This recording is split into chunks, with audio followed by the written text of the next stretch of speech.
Iran Israel war किसी दिन भी थर्ड वर्ल्ड वॉर में कन्वर्ट हो जाएगा और सबको खामियाजा भुगतना पड़ेगा, सबको, कोई बचेगा थोड़ी। कि अमेरिका खोमैनी के पीछे क्यों पड़ा है? इनको तेल मिल गया पर इन्होंने शक्ति पे ध्यान नहीं दिया। पूरी दुनिया बगदाद पढ़ने आती थी, मतलब दुनिया में जितनी रचनाएं उनमें तुम सबसे ज्यादा श्रेष्ठ हो।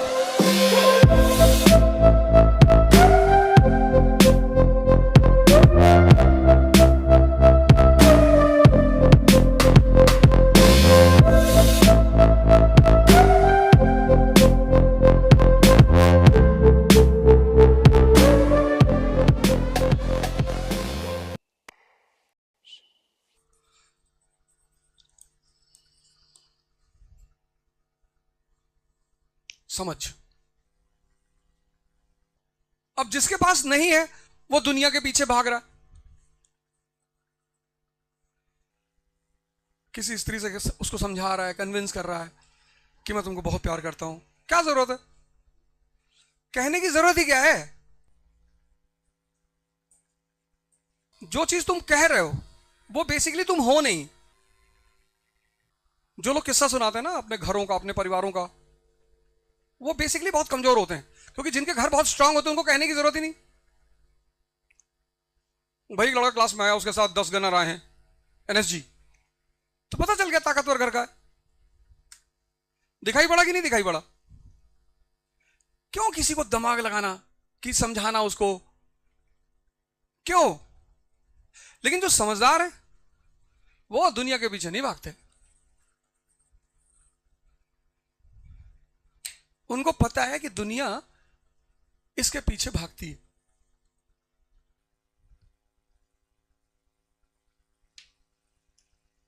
अब तुम आज ये पहली बार डिसाइड कर लेना कि तुम दोनों में से किस साइड हो। अगर तुम अपनी सारी ताकत यहां लगा रहे हो फिर तो बहुत सही रास्ते पे जा रहे हो। फिर तो अब जो अरब वर्ल्ड है इसने क्या गलती कर दी?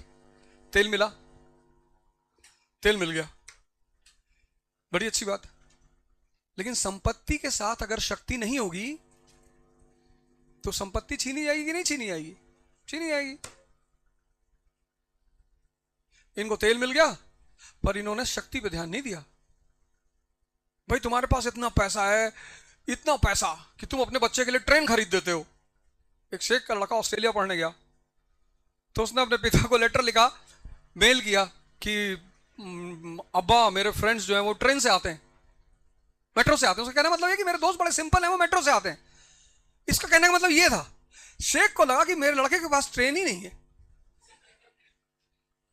अरे उसने कहा हबीबी तुम कैसा बात करता है, $20 मिलियन लगा दिया कि ट्रेन खरीद लो। ऑस्ट्रेलिया की गवर्नमेंट ने कहा भैया इतने तो हमारे पूरे ट्रेन का बजट है। सोचो इतने पैसे से क्या फायदा जब तुम्हारे यहाँ R&D नहीं होता, तुम्हारे पास कोई साइंटिस्ट नहीं है, तुम्हारे स्कूलों में लोग पढ़ने नहीं जाते। भाई इतना पैसा आया था, इराक, सीरिया, ये सब किसी जमाने में शिक्षा के केंद्र हुआ करते थे। डेमस्कस, पूरी दुनिया वहां पढ़ने आती थी।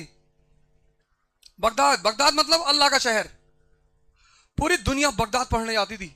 जैसे आज पूरी दुनिया स्टैनफोर्ड पढ़ने जाती, फिलाडेल्फिया पढ़ने जाती, बॉस्टन पढ़ने जाती, टेक्सास पढ़ने जाती, ऐसे पहले पूरी दुनिया बगदाद पढ़ने जाती थी। पर तुम तो मरहब्बा मरहब्बा करने लगे। लोग दुबई पढ़ने नहीं जाते, लोग दुबई जाते हैं डेजर्ट सफारी, रात में डांस देखने जाते हैं। बताओ तुम मार नहीं खाओगे? हाँ? जब तुम्हें तेल मिला था उसी वक्त तुम बड़ी बड़ी यूनिवर्सिटियां बनाते, पैसा लगाते, पूरी दुनिया के साइंटिस्टों से बोलते कि कितना सैलरी तुमको अमेरिका दे रहा है? सर $1 लाख दे रहा है, $20 लाख। वो सारे साइंटिस्ट अरब की दुनिया में नहीं आ जाते? 20 लाख। वो जो मर गए थे वो भी नीचे उतर आते।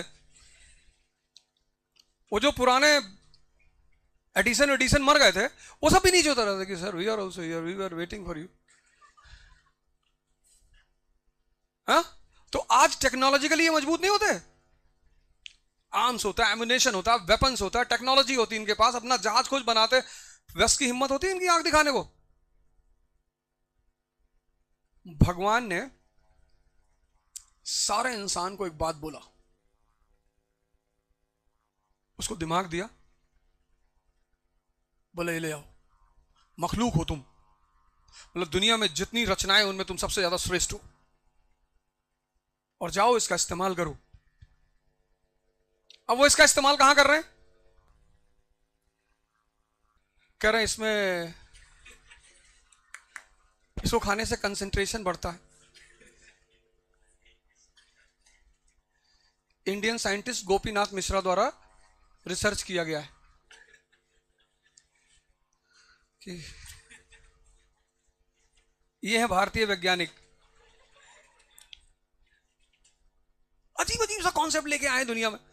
कोरोना आया, बोले शराब पीने से कोरोना ठीक हो जाता है। नहीं, इस पे काम करो, इस पे। अब इस पे काम कैसे करोगे? पढ़ के।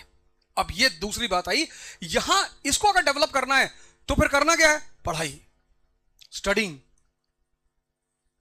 जो कि तुम कर चुके हो इस क्लास में। ये तो ये पहली चीज हो गई, यहां से शुरुआत करेंगे। ये इसी को डेवलप करना है। इसको डेवलप करने का सबसे स्ट्रांग मीडियम है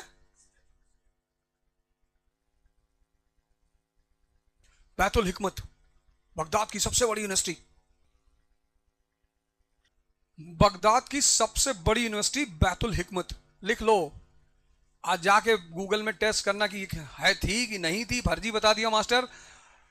आज जाके देखना, ऐसे बैठो जैसे प्रवचन चल रहा है।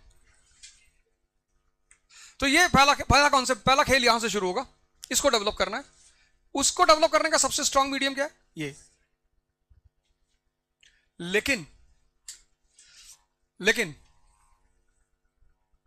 पढ़ के किसी का सिलेक्शन नहीं हुआ। यही तुम्हारे कितने सारे लोग रहते होंगे जो 5-5, 6-6 साल से तैयारी कर रहे हैं, लेकिन तुम उनको लेकर आओ और मैं दिखा दूंगा उनकी प्रॉब्लम क्या है। सिर्फ पढ़ रहे हैं, सिर्फ पढ़ रहे हैं, सिर्फ बस पढ़ रहे हैं। ये पैदा ही नहीं हो पा रहा है। ये पढ़े जा रहे हैं, पढ़े जा रहे हैं। 10 घंटा का शेड्यूल है, 12 घंटा कुर्सी बैठ जाते हैं, दिन भर किताब सामने रखते हैं, नोट्स बनाते रहते हैं, खूब मेहनत कर रहे हैं। मतलब अगर तुम उनको देखोगे तो तुम्हें दिखाई पड़ेगा कि खूब मेहनत कर रहे हैं, पर रिजल्ट नहीं आ रहा है। क्यों? क्योंकि ये डेवलप नहीं हो रहा है।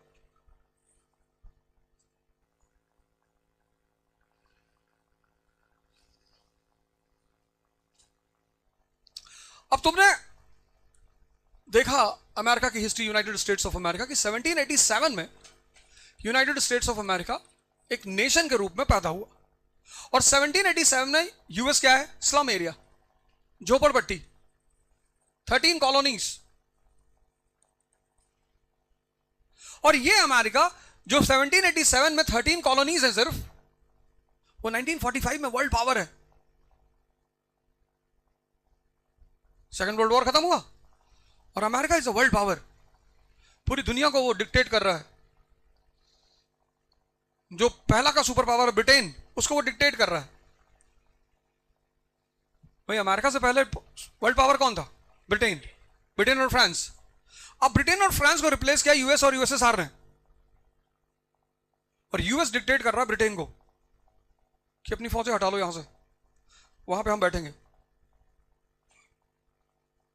1949 में वो एक ऑर्गेनाइजेशन बना रहा है, नाटो। जर्मनी, फ्रांस, जर्मनी नहीं था 49 में, ऑस्ट्रेलिया, ये सब नाटो के हिस्से हैं। वो उनका बॉस है। वो यूरोप जिनकी ये लोग कभी नौकरी करते थे, मतलब गुलाम थे, उस यूरोप के बॉस बन गए अमेरिकन 1945 में। तो कुछ तो हुआ होगा ना अमेरिका में। कोई आदमी जैसे लाल बहादुर शास्त्री पीएम ऐसे नहीं बन गए, ऐसे अमेरिका में भी तो कुछ हुआ होगा। तो 1787 में जब अमेरिका इंडिपेंडेंट हुआ, यूएस, तो उसने सबसे पहला जो काम किया वो था इंफ्रास्ट्रक्चर। पहला ध्यान उसने देना शुरू किया इंफ्रास्ट्रक्चर में। इंफ्रास्ट्रक्चर में क्या किया उसने? कैनाल्स, नदियों को जोड़ना शुरू किया। 1812 जितनी नदियां थी, लेक्स थी, सबको जोड़ना शुरू कर दी। उसके बाद क्या किया? रेलवेज। 1850 1850 पहुंचते पहुंचते अमेरिका में इन टोटलिटी 50,000 किलोमीटर की रेलवे लाइन। अब जब इंफ्रास्ट्रक्चर पैदा हुआ तो आई इज इक्वल टू आई, जैसे ही तुम इंफ्रास्ट्रक्चर डेवलप करोगे वैसे इंडस्ट्री डेवलप होना शुरू हो जाएगी।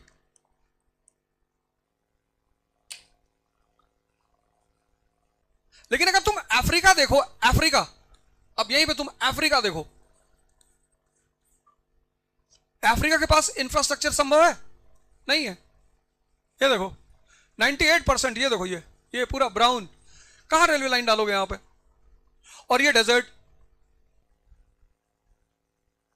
ये फिजिकल मैप है अफ्रीका का, ये देखो पूरा। और इनकी इसकी जितनी रिवर्स हैं, ये रिवर्स, ये सब बड़े बड़े वाटरफॉल बनाती हैं। मतलब रिवर्स में नेविगेशन भी नहीं कर सकते, तो वाटर नेविगेशन नहीं हो सकता, रेलवे लाइन नहीं हो सकती, सड़क नहीं हो सकती।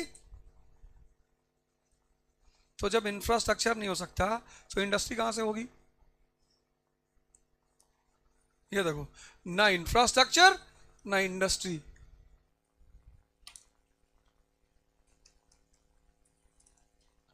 इसलिए पढ़ते हैं। नहीं समझ में आई? क्यों पढ़ते हैं? अपनी समझ को।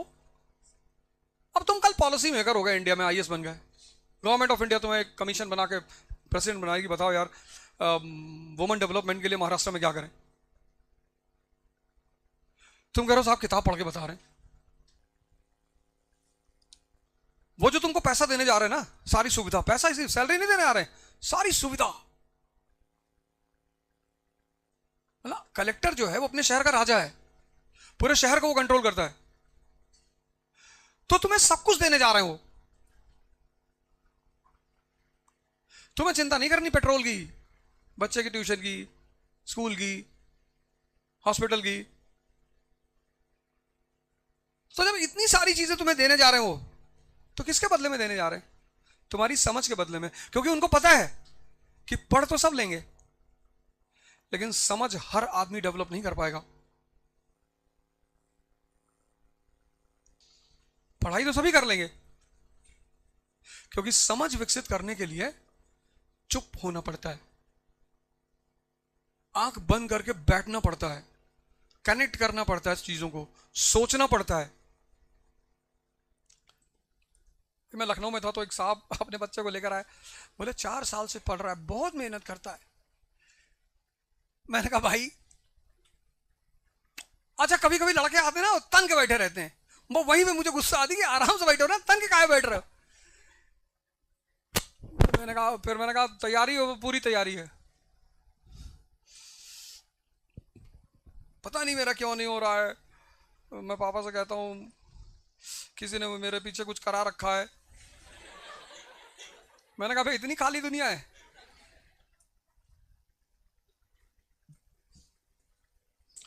तो मैंने कहा ईरान में माउंटेन रेंज कौन कौन सी है? ये जो माउंटेन रेंज है ईरान के चारों तरफ, ये कौन सी रेंज है उधर वाली पूरी? तो ऐसे देखने लगा। मैंने कहा जाओ यार, मैंने कहा इनको घर भेजो, इनका अगले 4000 साल भी नहीं होगा, इनका मरा हुआ दिमाग है। जिसका दिमाग ही मरा है, ईरान इजराइल वॉर, किसी दिन भी 3rd वर्ल्ड वॉर में कन्वर्ट हो जाएगा अगर वो शांत नहीं हुआ तो। और सबको खामियाजा भुगतना पड़ेगा, सबको, कोई बचेगा थोड़ी। ये जो चिल कर रहे हो बाहर निकल निकल के, सब खत्म हो जाएगा। बैलगाड़ी चलना पड़ेगा, तेल बचेगा ही नहीं। गवर्नमेंट सारे ऑयल को रोक देगी कि सिर्फ गवर्नमेंट इंस्टीट्यूशन में जाएगा बस, बाकी तेल बंद कर दो। ये जो 50-50 लीटर से इस कोटा धुल रहे हो सुबह सुबह, ये सब ऐसे ही खड़ी रहेगी, कोई चलाने वाला मिलेगा नहीं। इसको बोलते हैं कोलैटरल डैमेज। जब एक मकान में आग लगती है तो उसके बगल के मकान पे भी असर पड़ता है। अब इस क्लास में किसी ने भी कोशिश नहीं की होगी कि अमेरिका खोमैनी के पीछे क्यों पड़ा है। इतने सारे तुम लोग बैठे हो, पर तुमने कोशिश नहीं की कि लाओ यार पढ़ लें कि कौन है ये आयतुल्लाह खुमैनी, क्यों अमेरिका इसके पीछे पड़ा हुआ है। और तुम्हारी मजेदार बात पता क्या है, तुम में से कुछ लोग खुश हो कि मुसलमान मारे जा रहे हैं, तुम में से कुछ लोग दुखी हो कि यार उम्मत के लोग हैं। फर्जी, तुम फायदे नुकसान पे खुशी दुखी नहीं हो, तुम बेवकूफी में खुशी दुखी हो। हिंदुस्तान में कुछ लोग बहुत खुशी, बढ़िया बढ़िया, इजराइल मार रहा ईरानियों को, बहुत बढ़िया। भाई साहब अगर ये गल्फ बंद हो गया ना तो हिंदुस्तान में 5,000 लीटर पेट्रोल निकलेगा और 10,000 रुपया किलो आलू। अरे जब 5,000 लीटर पेट्रोल हो जाएगा तो ट्रांसपोर्टेशन चार्ज लगेगा नहीं। 70% एशिया का ऑयल यहां से निकलता है, यहां से। ये देखो, ये दूध दही दवाएं जो दे रहे हो ना, 1-1 रुपए की दवा का 5-5 हजार रुपए दोगे। अगर ईरान ने ये गल्फ बंद कर दिया, तो अगर ये ब्लॉक कर दिया उसने, तेल की सप्लाई बंद इंडिया और चाइना को, सारी फैक्ट्रियां बंद हो जाएंगी। क्या नाम है वो 3 न्यूक्लियर प्लांट हमारे ईरान का, जहां इजराइल ने बॉम्ब अमेरिका ने गिराए, इनकी भी हालत खराब है। कितनी बड़ी घटना चल रही है। एफ से नाम है, एफ से देखो कितनी बड़ी घटना चल रही है, मामूली बात हो रही है। तुम अपनी बेहोशी का आलम देखो। पता क्यों? तुम्हारे पास होमवर्क नहीं है। उसी स्कूल पैटर्न को यहां लागू करना पड़ेगा, तब तुम जाके पढ़ोगे। क्योंकि जब तुम्हारे पास होमवर्क होगा तो दूसरे दिन तुम क्लास में यह सोचकर आओगे कि भाई साहब काम करके जाना है। अभी तक हिंदुस्तान के किसी भी इंस्टीट्यूट में क्लास वर्क होमवर्क का काम नहीं शुरू हुआ, सिर्फ क्लास वर्क है, होमवर्क कहीं नहीं है। जैसे आज मैंने तुम्हें होमवर्क दिया कि जाओ 3 प्रिंसिपल्स ऑफ सनियत से इनकल तैयार करके आओ। अब तुम्हारे पास एक काम है करने को। कल तुम सारे लोग मुझे बताओगे physical feature of Iran, physical feature of Iran, neighbouring countries और गल्फ ऑफ हॉर्मोन्स।